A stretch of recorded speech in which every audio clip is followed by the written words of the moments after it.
दोस्तों, कई दिनों बाद बहुत सारी बातें कल्कि अवतार जी के टॉपिक में। तो कह दूं, अंत तक बने रहिएगा। मैंने कुछ पॉइंट्स लिखे हैं, मेरे को लगा आपको बताना चाहिए, तो सुनते रहिएगा। थोड़ी देर का वीडियो है। मैं जो भी वीडियो बनाता हूँ उसको पहले खुद संतुष्ट होता हूँ, तभी फिर आप लोगों तक पहुँचाता हूँ। देखिए, चोर को पता होता है, अपराधी को पता होता है, अधर्मी को, कि उससे अधर्म हो रहा है। ये शक्ति है धर्म की, कि उसे पता होना चाहिए कि उसने राह बदल दी, असत्य की राह पे चले गए। बड़े से बड़े अपराधी को पता होता है कि हाँ, मुझसे अधर्म हो रहा है, मुझे पकड़ने वाले भी हैं। फिर भी वो अपने अधर्म को, गलती को, अपराध को स्वीकारता नहीं, अपने उसमें रहता है कि नहीं, मुझे कोई नहीं पकड़ सकता, मुझे कोई नहीं कुछ भी कर सकता, ऐसा बोलता है। अधर्म करने वाले संख्या में ज्यादा नहीं होते, अधर्म करने वाले संख्या में ज्यादा नहीं होते, उनसे ज्यादा बचाने वाले होते हैं। आप खुद देख लो, कहीं भी किसी भी शहर का एक गुंडा बदमाश हो, उसके साथी ज्यादा नहीं होंगे, उससे पुलिस और दुनिया भर के लोग होते हैं। मैं इस बात को ये कहना चाह रहा हूं कि अधर्म कभी धर्म को खा नहीं सकता। जैसे अधर्म की कोई घड़ा जगाते हैं, घड़ा भरा तो धर्म में विलय हो जाता है, वो धर्म उसको गटक लेता है अपने अंदर। ये धर्म की पावर है।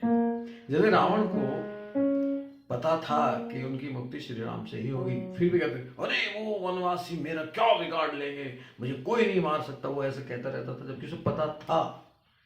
आज भी अपराधी कहते नहीं मुझे कौन पकड़ लेगा, मुझे कोई नहीं पकड़ सकता, आज भी अपराधी ऐसे ही कहते हैं। तो एक तो ये मैंने आज लिखा है कुछ चीजें जो मैं आपको बता रहा हूँ, ठीक है। दूसरा ये कि बुराई क्या है, वही जिसमें मैंने कहा कि बुराई ज्यादा लगती है, बुराई क्योंकि तेजी से फैलती है।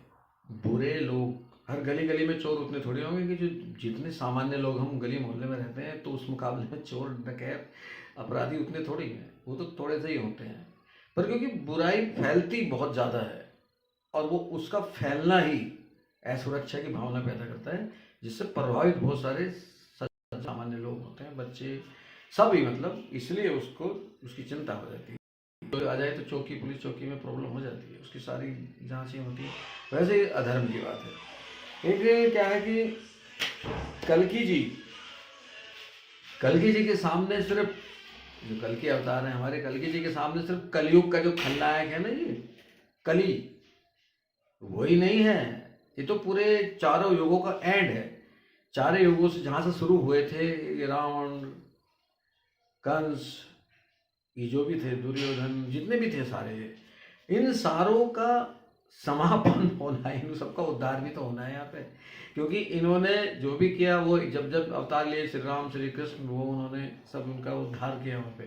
मगर इनकी जो सोच के रूप में, एक रावण की जगह बहुत सारे रावण हो गए, कंस की जगह बहुत सारे, हम कहा ना कंस में, हम कंस उस टाइप के नहीं रहे जो अपने बच्चों को, भांजे को मार रहा हो, या तो माँ बाप बन गए, भ्रूण हत्या कर रहे बच्चों की। तो ये जो परिवर्तन हुआ रूप, कुछ रावण कंस है, कुछ कंस रावण है, ऐसे ट्रांसफर भी है आपस में।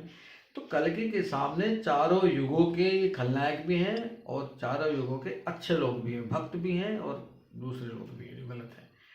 तो कल्कि जी के सामने तो ये सारी चीजें हैं। और दूसरी बात, कल्कि जी का जो हथियार है, वो इतने सारे पूरे वर्ल्ड के लोगों को बदलना, पूरे वर्ल्ड के लोगों को किसी हथियार से नहीं बदला जा सकता है। वर्ल्ड के लोगों को परिवर्तित विचार से किया जा सकता है, वो शक्ति है अध्यात्म। तो ये तो 100% है, कल्कि जी का जो हथियार होगा सबको परिवर्तित करने का, वो अध्यात्म ही होगा।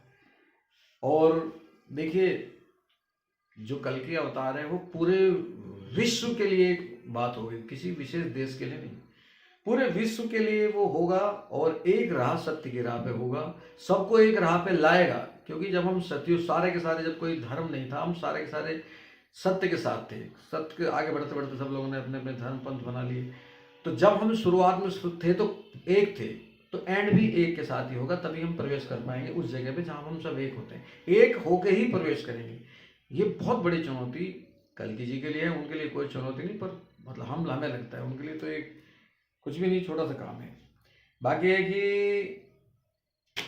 देखो, जब भी वो रावण का वध करेंगे, रावण जैसे लोगों का, रावण जैसी सोच का, तो उनको श्री राम के रूप में ही वो रूप आना पड़ेगा।